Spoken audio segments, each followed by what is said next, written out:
Hello everyone, welcome to the July 25th, 2015 edition of the Astrology News Report. I'm your intrepid host, Ron Berger.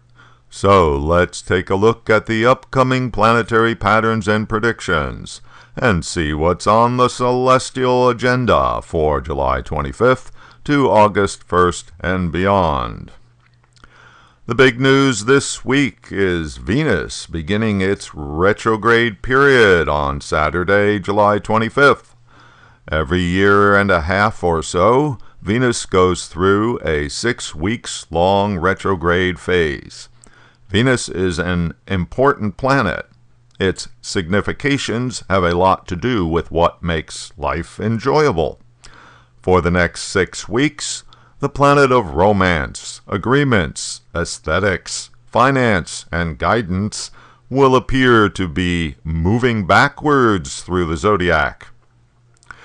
Generally, a planet's significations suffer when the planet is in the retrograde condition. The planet is being held back from normal forward motion in the zodiac. This delays the manifestation of what that planet represents. Venus is the planet of agreement. For instance, the recently crafted Iran deal will undoubtedly have to wait for final approval. A retrograde planet is, in effect, revisiting a span of the heavens that it previously traveled through. Therefore, the energy is one of going back over. Thus, romance will be reconsidered while Venus is retrograde. Typically, this results in a cooling off period for romantic affairs. But sometimes it means that couples who have already broken up will get back together again. A week after Venus goes retrograde, it will reconnect with Jupiter, backing over the planet of increase and enlargement. Jupiter's positive energy can make things appear better than they really are, resulting in a sort of rose-colored glasses syndrome. But this doesn't last, because by mid-August, Venus backs into Cancer and joins with the Sun, meaning Venus becomes combust. We can't see it anymore. Also, in Cancer, Venus will get influenced by Mars, the planet of aggression and combat. Already disadvantaged by being retrograde, Venus now has to deal with the planet of attack. What follows is a further deterioration of Venus's significations. For instance, the equities and commodities markets will likely be adversely affected, since Venus is the planet of finance and values. The Venus-Mars combination reaches a crescendo at the end of August, when the two planets will be exactly conjunct. Finally, on September 6th, Venus's retrograde period ends. Venus is still together with Mars in Cancer, and therefore still under pressure from Mars, but at least now back to forward motion.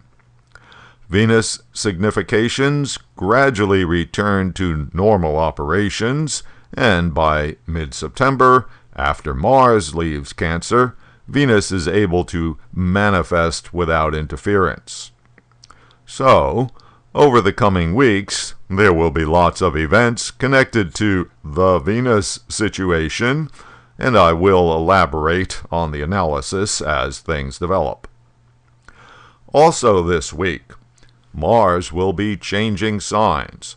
The planet of action and aggression leaves Gemini and enters Cancer on Thursday, July 30th. Cancer is Mars's sign of debilitation, meaning that the planet of actions and aggression behaves poorly in this sign and is more prone to manifest as overreactive emotions, impatience, volatility, accidents, and projects getting off to a bad start. Mars will be in Cancer for about 6 weeks, leaving the sign in mid-September. In next week's show, I will do an analysis of Mars in Cancer for each rising sign.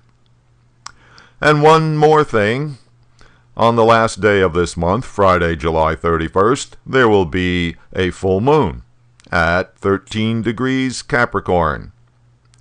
Note that the full moon will be opposite Mercury and opposite Mars, which has just entered the moon's sign Cancer the day before. Thus, the energy of this full moon is more volatile and reactive than usual. Capricorn people especially have to be careful of their actions, since the full moon will fall in their ascendant.